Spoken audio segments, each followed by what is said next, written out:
Hi, my name is Brandon. I'm back again to do chapter 10 of Business Law 2 class, and this one is about criminal law and cyber crime. So I'll be talking about that. In past couple chapter, I think a couple chapters ago, we talked about civil law. So we need to talk about the difference between civil and criminal law. So civil law is the duties between a person and another person, or a person and a government. And while a crime is a wrong against society with a fine or imprisonment. Some different differences in a civil case. The plaintiff must prove his case, but in a criminal case, the government must prove his case beyond a reasonable doubt, and usually the jury's verdict has to be unanimous. And there's a different classification of crimes. Just a couple of are like felonies, misdemeanors, or petty offense. And then we get into criminal liability. So criminal liability is the performance of a prohibited act.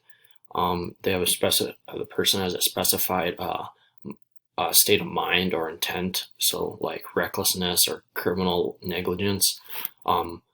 There's also like corporate criminal liability. That's like corporations are liable for crime committed by by its agents or employees within the course and scope of employment. So like corporate directors and officers are personally liable for the crimes they commit, and that gives us like case in point 10.7 on page 192.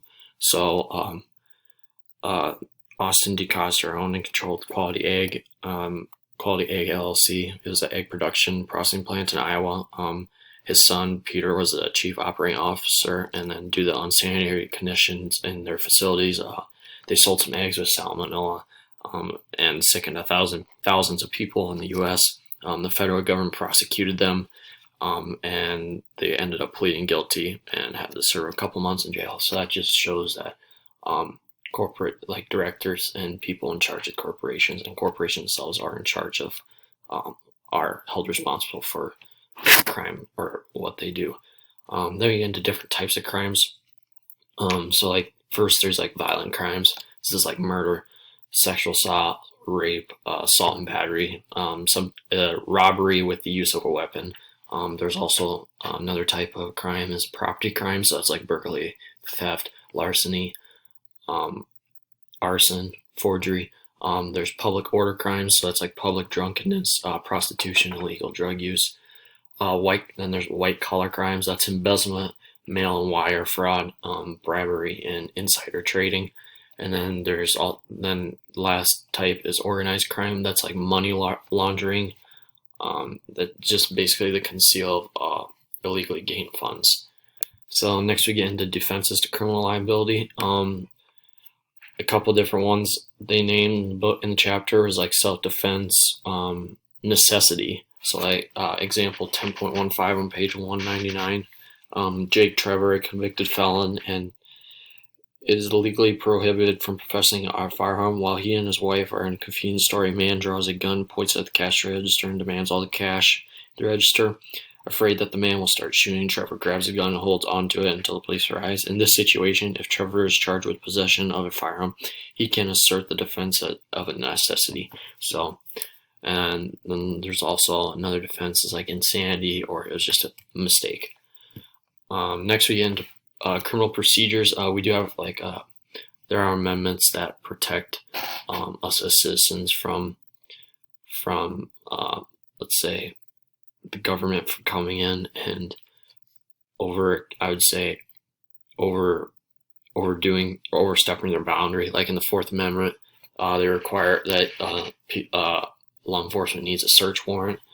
There's also the exclusionary rule. Its evidence is obtained in violation with the Fourth, Fifth, and Sixth Amendment. It cannot be used in trial. So if you violate any of those amendments by getting evidence for a crime, you can't use it in trial. It's unconstitutional. So there's also getting to the criminal process. So first you're arrested, then you're indicted, then you're informed, and then lastly they have the trial. And then the last part of chapter 10 is cybercrime. So this is more relevant to our time since so much is we're on the computer so much in the internet. So example of cybercrime is cyber fraud. This would be like example would be like an advance fee fraud. That's when you pay for something that is not delivered, so they scammed you into it. There's also cyber theft, like identity theft. They can steal your identity when you're doing like online shopping. They steal your card, they steal your numbers, they can do that. There's password theft, and then there's also phishing.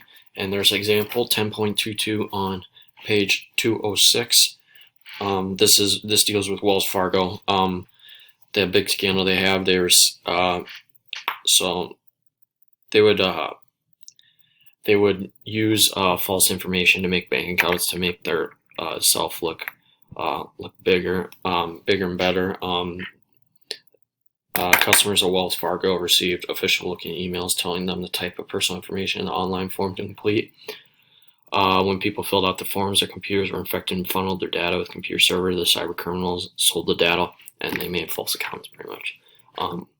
So yeah, and then the last big part is just hacking. There's a lot more hacking going on. This big part is cyber terrorism. So they steal secrets from a government, pretty much. So that's chapter 10 summary.